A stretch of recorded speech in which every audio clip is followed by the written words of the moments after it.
কি সুন্দর মাটি কাটে। হ্যাঁ, 10 জনের কাম মানে একাই করে।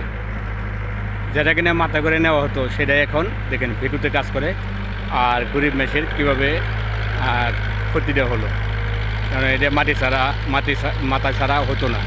আর এখন ভেটুতেই মানে 10 জনের কাজ সে একাই করে, মানে একটা বেড 10 জনের মাটি নিয়ে যায়। তাহলে আমাদের মতো গরিব মেশে কীভাবে চলবে আমরা চিন্তা করে নিয়ে যাই। আর একেবারে হচ্ছে ধান কাটার মেশিন। আর কবে যাবেন দেখবেন বোঝা মাথায় করে নেওয়ারও এও মেশিন বেরিয়ে পড়বে। এটা বাস্তব ভাই, এটা গরিব মেশের কষ্ট। যাই হোক, সবাই ভালো থাকবেন, ভালো লাগলে ভিডিওটা লাইক কমেন্ট শেয়ার করে দেবেন। দেখেন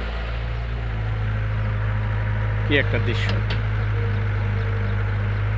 হ্যাঁ, এই সব হলো চায়নাদের মাথা। চায়নারা এই সমস্ত বিন মাথায় খাটিয়ে এই যে কাজটা করতেছে। যাই হোক, তাতে আল্লাহ পাক সবাইকে ভালো রাখবে, সুস্থ রাখবে, সবসময় দোয়া করি। সবাই ভালো থাকবেন।